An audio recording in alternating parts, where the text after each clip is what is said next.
सभी को नमस्कार। स्पेशल एजुकेशन यूट्यूब चैनल में सभी का हार्दिक स्वागत है।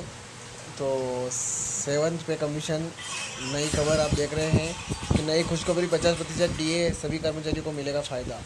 इसके ऊपर एक खबर जान लेते हैं, बने रहिए और अंत तक ज़रूर देखें कि केंद्र सरकार की ओर से कर्मचारियों का डीए 50% तक पहुंच चुका है और सरकारी कर्मचारियों की दाव डीए 4% वृद्धि कर रही है।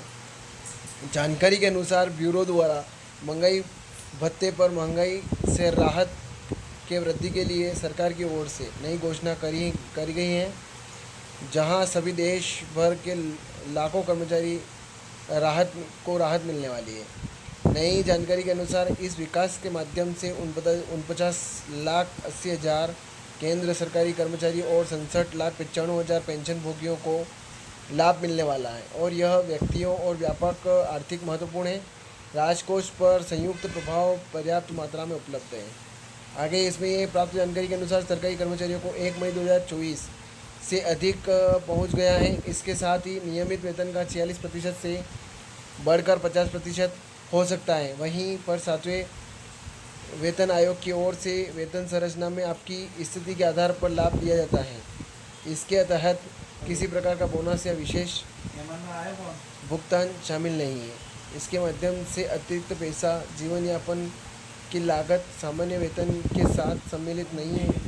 इससे पता लगाया जा सकता है कि 50 पैसे या उससे ज़्यादा, साथ ही इसके निकटतम रुपए में राउंड अप किया जाने की संभावना है। इसके तहत किसी प्रकार का बोनस या विशेष भुगतान शामिल नहीं है।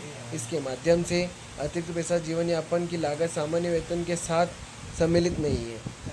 इससे पता लगाया जा सकता है कि 50 पैसे या उससे ज़्यादा, साथ ही इसके निकटतम रुपए में राउंड अप किए जाने की संभावना है।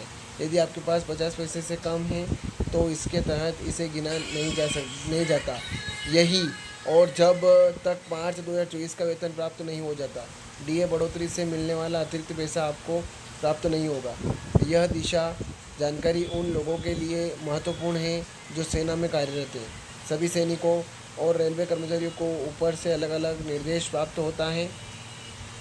डीए बढ़ने पर फ़ायदे क्या होते हैं इसके ऊपर जान लेते हैं। तो इससे कई सारे फ़ायदे हो सकते हैं, जहां पर खास करके भत्ते बढ़ाए जाते हैं और केंद्रीय कर्मचारियों का भत्ता बढ़ता है तथा बाल शिक्षण भत्ता और विशेष गुप्ता भी बढ़ता है। हॉस्टल सब्सिडी बढ़ जाती है और हॉस्टल के बच्चों को सुविधा प्राप्त होती है। क्यों ज़रूरी है डीए हाइक?